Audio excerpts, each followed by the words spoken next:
ወይዘሮ ሄለን ኑኑን ከቤት አባረረቻት። ኤልሹ ኑኑን ነይ ቶሎ ብላ ክላሷን ዘግታ ራሷን በጥፊ እየደበደበች እናቴ ድረሽልኝ፣ ደበደበችኝ፣ ኑኑ በሩን ዘግታ እየደበደበችኝ ነው፣ እማዬ ድረሽልኝ እያለች ትጮኻለች።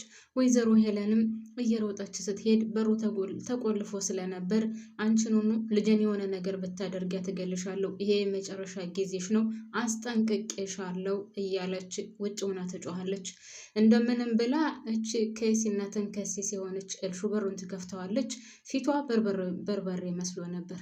በጣም የሚያሳዝነው ነገር ራሷን ደብድባ ኑኑንም በጥፊ እንደዛ እያከራበተች የነበረችው ኤልሹ እንደው ይገርማል እኮ ግን ቤተሰብ ማለት ነው። ለማንኛውም ሰው ራሱን በራሱ እንደዛ ይደባድባል አይቼም አላውቅም። ወይዘሮ ሄለን እዛ ስገባ የልጇ ፊት በርበሬ መስሎ ስታየው ኑኑ የደበደበቻት መስሏት አይኗን ወደ ኑኑ ታጉረጠርጣለች።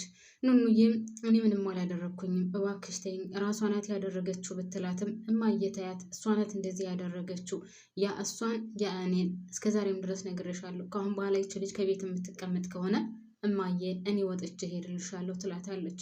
ያው ልጇ አይደለች ምንም አማራጭ የላትም። ስለዚህ ኑኑን ሄዳ ከዚህ ቤት ትወጫለሽ፣ እኔ ከዚህ በፊት አስጠንቅቄሽ ነበር፣ ለአንድ ሳምንት ሰጥሻለሁ፣ እስከ 1 ሳምንት ጊዜ ፈልገሽ የምታርፊበትን ቦታ ፈልጊ ብላ ከዛ ቤት እንድትወጣ ለሳምንት ጊዜ ሰጥታታለች። ሰላም የኔ ምርጦች እንዴት ናችሁልኝ? ሰላም ናችሁ? በያላችሁበት ሰላማችሁ ይብዛልኝ። ወደ ቻናሌ ስለመጣችሁ ከልብ አመሰግናለሁ። እንግዲህ ላይክ አድርጉልኝ እያልኩ ብጨቃጨቅም ላይክ እያደረገችሁልኝ አይደለም። ደስ እንዳላችሁ ቤተሰቦች ማለት ነው። ስለመጣችሁ ግን ከልብ አመሰግናለሁ። ያው ሰብስክራይብ ማድረጋችሁም ግን አትርሱ ቤተሰብ ማለት ነው። ደስ የሚል ነገር አለ። ሌላው እንግዲህ ኑኑ እያለቀሰች ስታያት መሲ ወደ ኑኑ ክላስ ስትሄድ እያለቀሰች ታያታለች። ለምንድን ነው የምታለቅሽው? ምን ሆነች ነው ብላ ስትጠይቃትም ያው የተፈጠረውን ነገር ለእያንዳንዱ ታስረዳታለች። ወይዘሮ ሄለን ከዛ ቤት እንድትወጣ ለሳምንት ጊዜ እንደሰጠቻትና ያው ጸቡ ምክንያታቸው ምን እንደሆነ ለእያንዳንዱ ታስረዳታለች። መሲ ብዙ ነገር ስለምታውቅና ወይዘሮ ሄለን እስከዛሬ ድረስ ምን እያደረገች እንደነበር ምን ስትሰራ እንደነበር ለእያንዳንዷ ስለምታውቅ እሱ ብቻም ሳይሆን ኤልሹ ብዙ ነገር እየሰራች እንደሆነ ታውቃላችሁ አይደል? ትምህርት ቤት ሄድኩ ብላ ትምህርት ቤት አትሄድም፣ ከጓደኞቿ ጋር ነው የምትውለው። እንግዲህ ጆ ማለት በፊት ትምህርት ቤት ስትቀር ከሱ ጓደኞች ጋር ነው እንግዲህ አሸሸ ገዳሚ ስትል የነበረው። ስለዛ ለእያንዳንዱ ነገር ታውቃለች መሲ። ስለዚህ እንግዲህ ኑኑ እያለቀሰች እና እንደዛ ተረብሻ ስታያት በጣም ተበሳሽታና በጣም ተናዳ ቀጥታ ወደ ኤልሹ ነበር የሄደችው። ኤልሻዳይ ጋር ሄዳ ወይም ኤልሱ ጋር ሄዳ ያው ለምንድን ነው እንደዛ ያደረግሽው ብላ ትጠይቃታለች። እሷም ፍጥጥ ብላ እህትሽ ናት እንደዚህ የደበደበችኝ፣ እህቴ ስለሆነች ለእሷ ልታዳይ ነው ወይ እሷ ናት እንደዚህ ያደረገችኝ ትላለች። ግን እዚህ ላይ ቤተሰብ ኤልሹ መሲን በጣም ትፈራታለች። ምን እንደያዘችባት አላውቅም። የሆነ ነገር ስለያዘችባት ይመስለኛል በጣም ነው የምትፈራት። እሷን ቀና ብላ መናገር በጭራሽ አትችልም። እና እስከዛሬ ድረስ አልተናገርኩብሽም ነበር፣ አሁን ግን እናገራለሁ፣ አርፈሽ ካልተቀመጥሽ፣ ያለበለዚያ ቤተሰቡን ሁሉ ሰብስቤ ነው የምናገረው፣ እውነቱን ተናገሪ፣ እህቴ እንደዚህ ነገር አታደርግም ብትላትም እሷ ግን ሙች እገኛለሁ፣ እህትሽ ናት እንደዚህ ያደረገችው፣ ስለዚህ እኔ አይደለሁም ብላ ድርቅ ስትል ሁሉንም የቤቱን ሰው ትሰበስባለች ማለት ነው። የቤቱን ሰው ሰብስባ ስልኳ ውስጥ ያለውን ነገር ልታሳይ ስትል ግን እዛ ላይ ውድ ቤተሰቦች ከመሲ ስልክ ላይ ምን እንዳለ እንግዲህ ያው ሁላችንም የምናውቀው የወይዘሮ ሄለንም ሆነ የኤልሹ ብዙ ጉድ አለ። ምናልባትም ምን የምጠራጠረው ወይዘሮ ሄለን የዛ ጊዜ የመሲን ስልክ ይዛው ያለ ብዙ ቪዲዮ አይታለች። የዛ ጊዜ ካልደለተችው የኤልሹ የመጨረሻ ጉዷ ይወጣል እዚህ ላይ። ነገር ግን እዚህ ላይ አሁን ምንድነው የተፈጠረው ቤተሰብ? ልክ መሲ ከስልኳ ውስጥ የምትፈልገውን ቪዲዮ ለማውጣት እየፈለገች እያለ ኤልሹ ምን ትላለች እዚህ ላይ?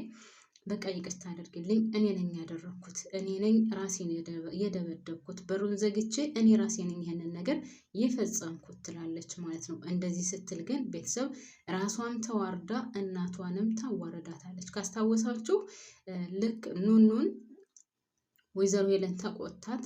ከዚህ ቤት በሳምንት ውስጥ መውጣት አለብሽ ብላት ከተመለሰች በኋላ ወደ ልጇ ክላስ ነበር የመጣችው። ወደ ኤልሹ ክላስ መጥታ እውነት ይህን ነገር አንቺ ነሽ እያደረግሽው ወይስ እያስመሰልሽ ነው ስትላት፣ አንቺ ደግሞ ይኸው ፊቴን እያየሽው አይደል እንደ ቀይ ሆኖ፣ ይልቁንስ እች ልጅ ወይ እሷ ወይ እኔ፣ ያለበለዛ እሷን ማወጣ ከሆነ እኔ ከዚህ ቤት እወጣልሻለሁ ነበር ያለቻት። እና እዚህ ላይ ወይዘሮ ሄለን ጠርጥራለች። ያው አማራጭ ስለሌላትና ምንም ምርጫ ስለሌላት ልጇ ስለሆነች ልጇን ስለመረጠች እንጂ ኑኑ እንዳላደረገችው ወይዘሮ ሄለን ራሱ ጠንቅቃ ታውቃለች። ስለዚህ እዚህ ላይ አሁን ምንድነው የምታደርገው? ይቅርታ እኔ ነኝ ያደረኩት፣ ስለዚህ ምንም ነገር አታሳይብኝ ትላለች ማለት ነው። እዛ ላይ ወይዘሮ ሄለን ትዋረዳለች። ምክንያቱም አይታችኋል ሄለን ማለት እቺ ኑኑ ከወይዘሮ ሄለን እግር ስር ወድቃ እባክሽን ይቅርታ አድርግልኝ፣ አዎ እኔ አላደረኩትም፣ ግን ሁለተኛ ደግሜ ከሷ ጋር አልነጋገርም፣ አላወራም፣ ምንም ነገር አላደርግም፣ እባክሽን ይቅርታ አድርግልኝ ብላ ይቅርታ አድርጋለች። እንደዛ ያለችበት ምክንያት ደግሞ ምንድነው ካላችሁኝ፣ ወይዘሮ ማለት አይንዬ እናታቸው አይንዬ በጣም ተበሳጭታለች፣ በጣም ተናዳለች፣ በጣም ከፍቷታል። ኑኑ ደግሞ እናቷን ከፍቷት ማየት አትፈልግም። ስለዚህ ከወይዘሮ ሄለን እግር ስር ወድቃ የለመነቻትና ይቅርታ ያለቻት እናቷን እንዳይከፋባትና ለእናቷ ስትል እንጂ በጭራሽ እሷ ወይዘሮ ሄለንን ይቅርታ ማለት ፈልጋ ወይም ደግሞ ኤልሹ ያደረገችው ልክ አልሆነ ሆኖ አይደለም። እንግዲህ እዛ ቤት ውድ ቤተሰቦቼ ኑኑ እንደምትሰቃየው የሚሰቃይ ሰው የለም። እውነት ለመናገር ሌላው ሁሉ አሁን ለምሳሌ አዶናይም ብዙ ችግር እያሳለፈ ነው። ቤሉልም ቢሆን በጣም ብዙ ችግር እያሳለፈ ነው። ሁሉም ለእያንዳንዱ የሆነ የራሱ ችግር አለው። መሲም ብትሆን በጣም ብዙ ዋጋ የከፈለች ናት እዛ ቤት። ግን እንደ ኑኑ ደግሞ ትልቅ ዋጋ እየከፈለ ያለ የለም። ማንም ሊረዳት አልቻለም። በጣም የሚያሳዝነው ነገር ማለት ነው። ኤልሹ የምትናደድበት ወንዶቹ ሁሉ እሷን ለምን ያፈቅሯታል? ለምን እኔን አያፈቅሩኝም ነው። አሁን ሌላውን ትታችሁት ማለት ነው። እንግዲህ እስካሁን ድረስ በአዶናይ እና በቤሉል ነበር ስትናደድ የነበረው። ጭራሽ ጆ እንደሚወዳትና እንደሚያፈቅራትማ ብትሰማ በቃ ገመድ ሳስበው ገመድ ይዛ ተንጠልጥላ የምትሞት ነው የሚመስለኝ ማለት ነው። የሚገርመው ነገር ደግሞ ኑኑን ያዩት ሁሉ ይወዷታል። በቃ የፈጣሪ ስጦታ ነው። አንዳንድ ሰው እንደዚሁ ፈጣሪ ተወደደ ብሎት የሰው መውደድ ይሰጠዋል። እሷ ደግሞ የላትም የሰው መውደድ። ምንም ማድረግ አይቻልም አይደል ቤተሰብ? እና እምላችኋለሁ ውድ ቤተሰቦች እንግዲህ ኑኑ እዛ ቤት በጣም እየተሰቃየች ያለች ልጅ ናት። እውነት ለመናገር አንደኛ ደረጃ አዶናይ እንግዲህ እንደምታዩት በጣም እያስጠነቀቃት ነው። ለእኔ ካልሆንሽ ለማንም አትሆኝም እያለ ከስር እየጨቀጨቃት ነው። ሌላው እሷ የምትወደው ቤሉልን ነው። ከቤሉል ደግሞ እንድትርቅ ያው ወይዘሮ ሄለንንም ሆነች በጣም ብዙ ሰው ስቃዩን እያሳያት ነው። ስለዚህ አዶናይም ከቤሉል እንድትርቅ እያስፈራራት ነው፣ እየዛተባት ነው። ወይዘሮ ሄለንን ብትሆን እንደዛው፣ ኤልሻዳይም ኤልሹን ብትሆን እንደዛው። ሁሉም ሰው እያሰቃየ ያለው እሷን ነው። ስለዚህ የኑኑ ሲቃይ ይብቃ። ኑኑ ከዚህ ላይ ማልቀሷ፣ መሰቃየቷ ከዛም ከዚህም ኪላ የሚሏት ማቆም አለበት ባይነኝ እኔ በበኩሌ።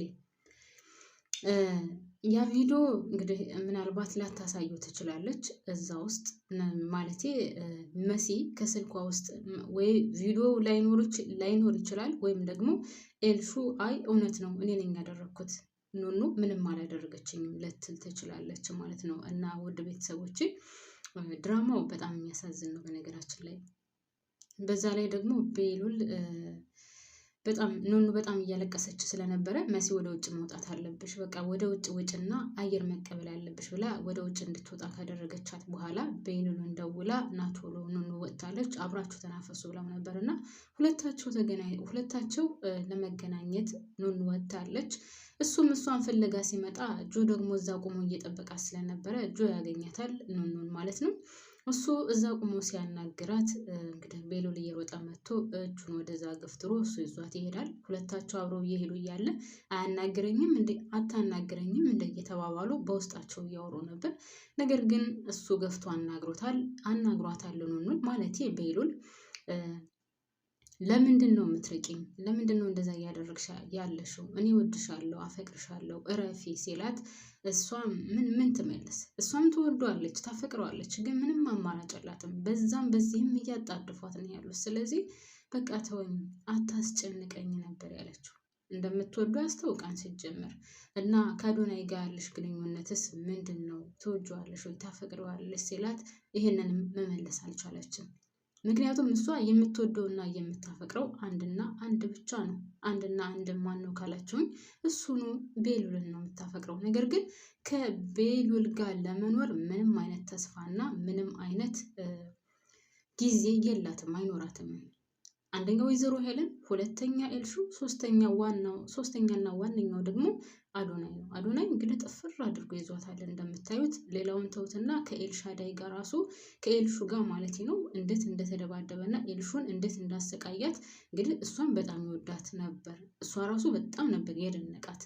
በእሷ ቦታ ሆነክ እኔን እንደዚህ ትናገረኛለህ፣ እኔን እንደዚህ ፀጉሬን ትይዘኛለህ እያለች በጣም ገርማት ነበር። እና በእሷ የመጣ በአይን የመጣ ነው። በቃ ካሁን በኋላ አርፈሽ ተቀመጭ፣ ያለበለዚያ ግን አንቺን አላቅሽም፣ እወዳታለሁ፣ አፈቅራታለሁ እሷን ያላት። እና እሷም በጣም ነበር የተገረመችው። ያው አዶናይን ለራሷ ለማድረግ ነው እንግዲህ ይሄ ሁሉ ጥረቷ የነበረው። ነገር ግን መቼውንም ቢሆን የሚሳካላት አይመስለኝም። ውድ ቤተሰቦች አዶናይ በጣም ይወዳታል ኑኑን፣ አዶናይ በጣም ያፈቅራታል ኑኑን።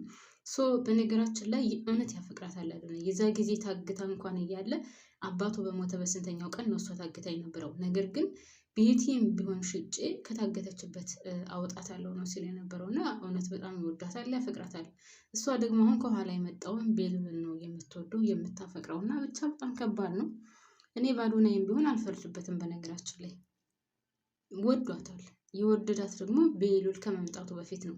ያው አንዳንድ የሚያደርጋቸው ነገሮች ምናምን ብዙ ደስ ባይሉም ግን ያው ቤሉል ደግሞ እሱ እንደሚወዳትና አዶናይ እንደሚወዳትና እንደሚያፈቅራት በፊት አያውቅም ነበረ።